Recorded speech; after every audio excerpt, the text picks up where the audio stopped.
Ah oui, parce que même si on va parler de télé étrangère avec Anissa qui est avec vous, c'est pas forcément le petit écran, la télévision, surtout quand il y a, je veux dire, un monsieur qui signe une collection documentaire et qui s'appelle Spielberg.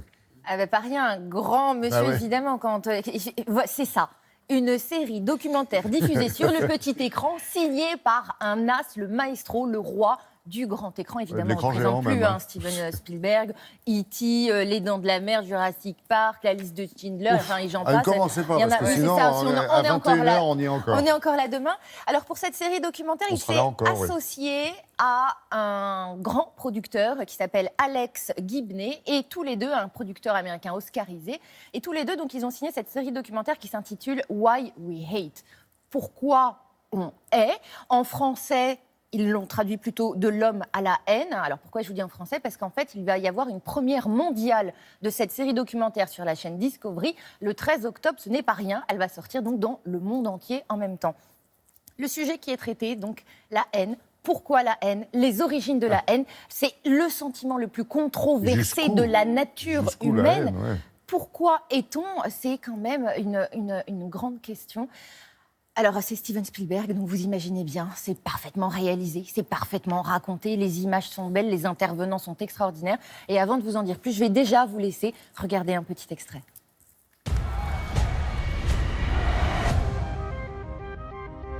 All human beings have the capacity to hate.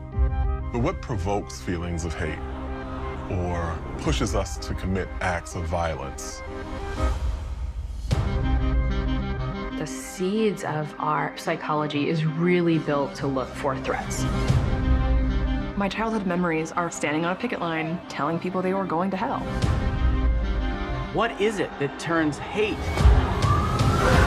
into mass murder? The way you might be able to overcome hate is to educate people about their own minds. We all have the capacity to see the humanity in someone else. This is a tough fight against conflict. But isn't it worth that fight? Ah, la télé adoucit les mœurs. Oui, alors, la télé adoucit les mœurs, mais il sait le faire intelligemment, hein, vous pensez bien. Ce qu'il faut savoir, c'est qu'ils sont partis du constat suivant, tous les deux, Gibney et Spielberg. Pour eux, il fallait partir de la racine de la condition humaine, qui nous paraissait totalement fascinant et absolument nécessaire pour comprendre qui nous sommes. Si nous réalisons pourquoi nous agissons ainsi, nous pourrons changer notre manière de faire. Et cela, seul l'être humain en est capable. C'est positif au final. C'est l'effet miroir, quoi. C'est l'effet miroir. Alors, les intervenants de cette série documentaire, ce sont des spécialistes, des experts, des scientifiques, des anthropologues. L'idée, donc, n'est pas seulement de vous montrer des images de haine, et ça, c'est sûr, c'est prenant, c'est saisissant. Et à un moment, vous vous regardez et vous vous dites, mais on est sérieux de se comporter comme ça ? Honnêtement, eux vous expliquent ce qu'il se passe dans le cerveau, qu'est-ce qui vient nourrir ce sentiment, pourquoi il augmente, pourquoi on en est là, enfin, pourquoi est-ce qu'on se comporte comme ça ? Et ce sont évidemment d'éminents spécialistes qui vous décortiquent tout le chemin. Et vous avez des témoignages de gens, des jeunes, des moins jeunes, des vieux, qui vont vous expliquer pourquoi ils ont ressenti de la haine. Et là, ce qui est fascinant, c'est qu'en fait, on conscientise notre sentiment de haine. C'est de la psychologie. C'est pas que de la science, c'est pas que des faits, c'est pas que du journalisme de pointe et ce n'est pas que de la grande réalisation. C'est aussi de la psychologie et de la psychanalyse. Vous conscientisez vos sentiments. Et là, on va prendre un exemple, une jeune fille dans un lycée qui ne s'est pas comportée de manière très exemplaire, mais vous allez écouter ce qu'elle raconte et en fait, on comprend. Effet miroir, comme vous l'avez dit. Transitioning to middle school is when I decided I didn't want to get picked on anymore, and so I became the bully. I will never forget what I did in middle school. I would take girls to the restroom, and I remember a specific student. I took her to the restroom, I took her into one of the stalls and just punched her because I just thought she was so weak and vulnerable, you know?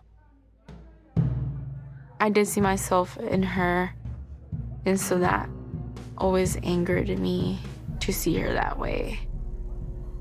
I can remember bullying her daily. I wanted to show her the anger I felt towards her. I really saw myself as like the baddest girl, you know? The popular people it was my like circle of friends, right? Like they respected me because I was mean to others. And so when I felt that, it was like, how do I give this up? Voilà, vous restez silencieux, c'est Ouais. ça. On met le doigt dedans et l'engrenage fait complètement. qu'on est bouffé par ça. Et... Mais c'est ce qu'elle vous explique. Ce qu'elle vous explique déjà, c'est ce qui est fascinant, c'est je la détestais, elle était avant cette fille. Donc en fait, si vous voulez, elle a matérialisé la haine et la colère qu'elle avait contre elle. Sur une autre victime du collège. Ça, c'est le premier élément qui est l'effet miroir dont vous parliez et qui n'est pas rien en psychologie, qui permet quand même de réfléchir à beaucoup de choses. La dernière chose aussi, c'est le regard des autres. On vit effectivement dans un monde où on vous fait croire que pour être fort, il faut se comporter incorrectement, et ça se nourrit. Donc essayons plutôt de nourrir les bons sentiments plutôt que les mauvais, et peut-être que déjà on transformera Bravo, Discovery, excellent, et à partir du 13 octobre sur toutes les chaînes du monde entier. Merci beaucoup, Anissa.